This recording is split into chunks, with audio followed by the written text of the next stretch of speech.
क्या ये सारा संसार बिल्कुल गलत ही है? महात्मा जी ने कहा बच्चा मैं ये नहीं कह रहा हूं, मैं तो ये कह रहा हूं जब तक आप हो तब तक चलो दुनिया आपके लिए ठीक है, लेकिन एक दिन इसको छोड़ना है, सब झूठा उस दिन तो झूठा होगा। लेकिन अब संतों की बात इतनी जल्दी कहाँ, इतने दिन से आप सुन रहे हो, लेकिन आज भी मरने की इच्छा नहीं होती। क्यों क्यों बाबू साहब? बाबू साहब कहाँ गए, सो गए कि जाग गए? कोई मरना चाहता है? बाबू साहब ने महाराज जी से कह दिया महाराज जी मरने की इच्छा नहीं होती है। अभी कल ही जाके कह रहे थे, महाराज जी हंसने लगे, कहा आप ऐसे आदमी मिले मरने की इच्छा नहीं? अरे मरना तो वही है, क्या किया जाएगा। इसी तरह कोई भी मरना ही, जबकि मरना है, लेकिन देखो कोई मरना नहीं चाहता। यही संसार की सबसे बड़ी त्रासदी धोखा है। इसी पर्दे को आपको उतारना है। मोह सकल व्याधिन कर मूला, संसार के मोह ममता की गिल्टी को गलाओ। अब देखो महात्मा जी समझाए जा रहे कि नौजवान लड़का, नई नई शादी हुई, घर में बहू आई है, वहाँ सत्संग वत्संग असर करे, कितनों गाना गाओ, छोड़कर संसार जब तू जाएगा, कोई साथी तेरा साथ निभाएगा, जिस दिन तेरी डोली उठाई जाएगी। कोई मानेगा इसको?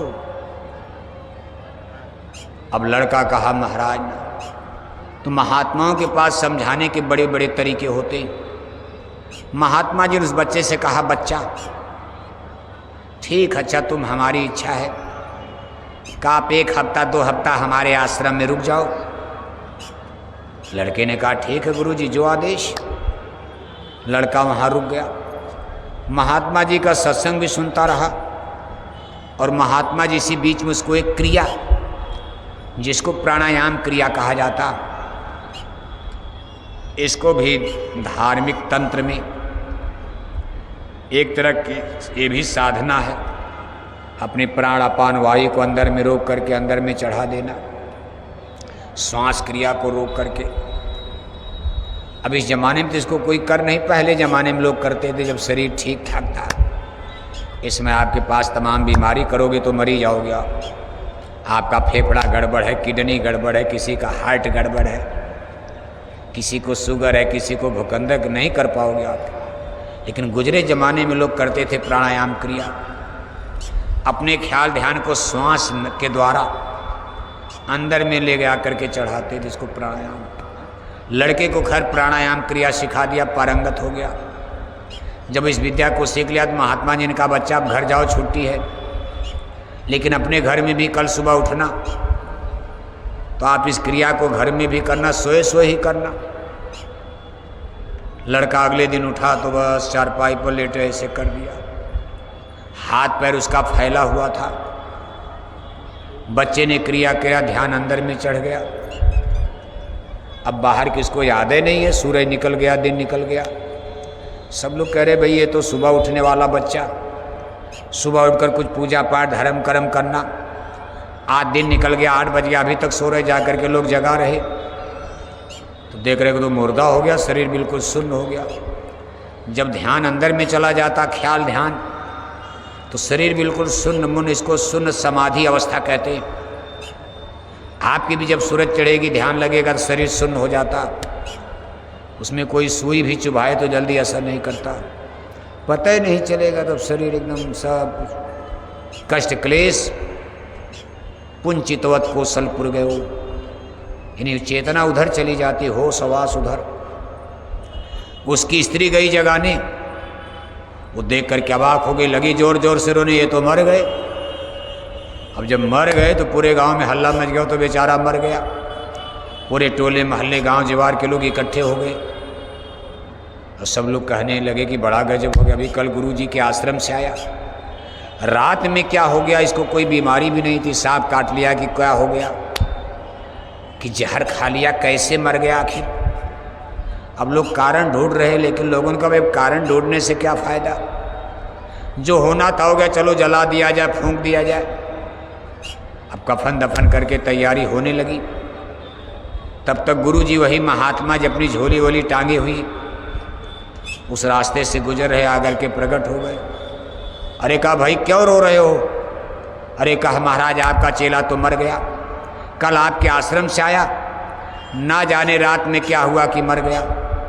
महात्मा जी ने नाड़ी पकड़ी, कहा बिल्कुल मर गया। नाड़ी बिल्कुल सुने तो मर गया। महात्मा जी ने कहा लेकिन एक उपाय है, मेरे पास एक जड़ी है, इस जड़ी को सील बट्टे पर घुट करके पीस करके पानी में घोल बना करके 1 गिलास पानी बनाकर अगर इस जड़ी को कोई पी जाए, उसकी श्वास की पूंजी इस बच्चे में ट्रांसफर हो जाएगी, यानी बच्चा जिंदा हो जाएगा, लेकिन वो मर जाएगा। उसकी उम्र इस बच्चे में आ जाएगी, ये जिंदा वो मरेगा। अगर कोई ऐसा तैयार है तो हम बच्चे को जिंदा कर सकते हैं। अब बताओ बदले में कौन मरेगा? टोला मोहल्ला मरेगा? गांव वाला मरेगा? अरे मरे तो घर वाले मरे, बाल बच्चे मरे, माता पिता मरे। सबसे पहले बूढ़े बाबा, उसके बूढ़े दादा पिताजी, बूढ़े बाप की तरफ गिलास कर दी गई, बाबा आपने जीवन दे बहुत बिता लिया, खाया पिया मौज उड़ाया, अब तो आप बुढ़े हो गए हो, आप पी करके मर जाओ, तेरी बहू रो रही, बहू विधवा होने से बच जाएगी। तो बूढ़े बेचारे ने हाथ जोड़ लिया। अरे कहा महाराज मरने में समस्या नहीं है, मैं अभी मरने को तैयार हूँ, लेकिन मुझको सबसे बड़ी चिंता ये है कि आज मैं मर जाऊँगा तो मेरी बेचारी बुढ़िया का क्या होगा? ये मेरी बहू इतना रो रही है, लेकिन आज ये रो रही है, लेकिन ये मेरी बुढ़िया से रोज झगड़ा करती, सही दाना पानी नहीं देती, भोजन नहीं देती। मैं इसका सहारा बना हूँ बुढ़ापे में। मैं तो ये सोचता हूँ मेरे सामने मेरी बुढ़िया मर जाए, झंझट खत्म, मेरे बहू बेटे इसको भोजन देंगे कि नहीं देंगे। महाराज ठीक है देख। अब बूढ़े बाप तो किनारे हो गए बना करके अपना नंबर। तब तक बूढ़ी माँ का नंबर लगा दिया। माँ ने भी वही दुहाई दे दिया, कहा समस्या मेरी भी यही है कि मैं मर जाऊंगी, मेरे बुढ़े का क्या होगा? मेरी बहू तो इनको भी डांटती है, गाली देती, भोजन नहीं देती। आज मैं बुढ़ापे में अपने बुढ़े का सहारा बनी हूँ। ये 2 लोग तो अपना कोई न कोई रास्ता निकाल लिए। उसकी स्त्री जो रो रही थी सर पटक पटक कर, अब गिलास की जड़ी की सर देखो घोल उसके सामने गया, काढ़ा, ले बच्ची तू पी ले, तू मर जाएगी, तेरा पति जिंदा हो जाएगा। उसने कहा महाराज जब एक को मरना है, अरे हम मरें या ये मरें फर्क क्या है? अगर एक को मरना ही है तो जो मर गया उसी को मरने दीजिए। अगर मैं मर गई तो मेरा ये साल भर का बच्चा कहाँ जाएगा? अब उसकी ममता अपने बच्चा में हो गई। माँ की ममता बच्चा में, पति से ज़्यादा बच्चे में। कहा अगर मैं मर गई तो मेरा साल भर का बच्चा कहाँ जाएगा? दूसरे अभी मेरी उम्र ही क्या है? अगर मुझसे नहीं होगा तो मैं दूसरी शादी अभी कर सकती हूँ, कर लूँगी, दूसरा घर बना लूँगी, दूसरा पति बना लूँगी, दूसरी शादी कर लूँगी, क्या फ़र्क पड़ता? अभी तो कल एक बच्चा पैदा हुआ, मेरी उम्र ही क्या अभी है? 22-23 साल मेरी उम्र है, क्या फ़र्क पड़ता? अब लड़का देखो अंदर अंदर सब सुन रहा, मरा नहीं था, अंदर में बिल्कुल होश था उसको। तो महात्मा जी ने कहा जब तुम्हारे बच्चे नहीं मरेंगे, बीवी नहीं मरेगी, माँ बाप नहीं मरेंगे, तो अब कौन मरेगा? गांव वाला मरेगा।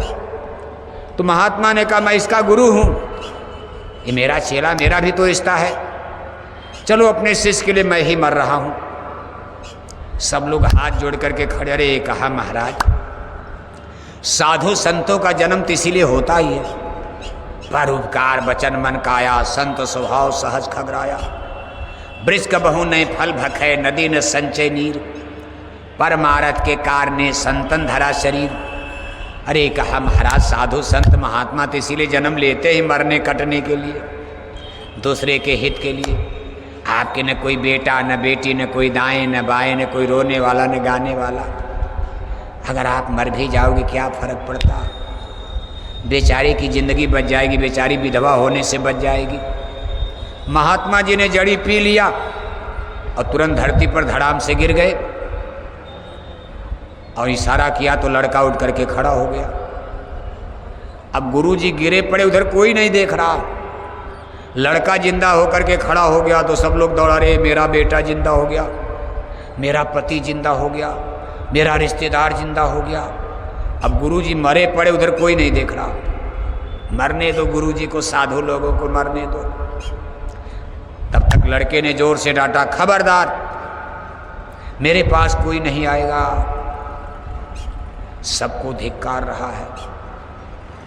अपनी स्त्री से कहा, तुम, मैं तो सोचता था मेरे मरने के बाद मेरी चिता पर जलकर तू भस्म हो जाएगी, लेकिन आज तू कह रही थी मैं दूसरी शादी कर लूंगी। मेरी अभी उम्र ही क्या है, दूसरी शादी ब्याह कर लूंगी। मेरे लिए कोई मरने को तैयार नहीं। मेरे लिए मरे तो मेरे गुरु महाराज ने जान दे दिया। गुरु मेरे लिए मरने को तैयार हुए। इस संसार में कोई मरने को तैयार नहीं। इसीलिए कहा, तुम सोचो अपने मन में, कोई ना है गुरु सम जग में। गुरु के समान हित ऐसी संसार में जीव का कोई, उनकी जीवात्माएं हैं। जीवात्माओं को, सुरतों को लेने के लिए सतपुरुष भगवान संत रूप में आते हैं। अपनी सुरतों को बचाने के लिए, ले जाने के लिए बहुत कुछ करने को तैयार हैं, सब त्याग करते हैं। सहे जीव हित कठिन कलेसा, आए नगर काल के देसा, सहे जीव हित कठिन कलेशा। जीवों के कल्याण के लिए कितना कष्ट और क्लेश उठाते हैं। गुरु महाराज ने हथकड़ी बेड़ी पहन लिया। सन 60-70 के दशक में जब भारतीय धर्म संस्कृति पतन की तरफ जा रही थी, लोगों के संस्कार बिगड़ रहे थे, देश में मछली पालन, मुर्गी पालन, शराब की दुकानें खुल रही थी, नसबंदी, गर्भपात, परिवार नियोजन का वैधानिक कानून, अधार्मिक कानून बना। उस समय गुरु महाराज ने, देखो सन 60-70 के दशक में, उसमें दिल्ली में स्त्री प्रधानमंत्री का राज था। गुरु महाराज ने उनको संदेश दिया कि बच्ची, तुम्हारा जन्म ब्राह्मण कुल में हुआ है, तुम ब्राह्मण की बेटी हो। ब्राह्मण कुल में जन्म लेकर, ब्राह्मण की बेटी होकर, हमने सुना है तुम अंडे खाती हो। तुम्हारे राज में मुर्गी पालन, मछली पालन, शराब की दुकानें खोली जा रही। तुम्हारे राज में नसबंदी, गर्भपात, परिवार नियोजन का कानून बन रहा। याद रखना, भारत की धर्म संस्कृति नष्ट हो जाएगी, फिर कोई धर्म को नहीं बचा पाएगा। कुछ साल बीतने के बाद सब विधर्मी हो जाएंगे, शराब की दुकानें ज़्यादा खुल जाएंगी, हमारे बेटे बेटियां शराब पीकर पागल हो जाएंगे, संस्कारहीन हो जाएंगे। लेकिन स्त्री प्रधानमंत्री ने नाराज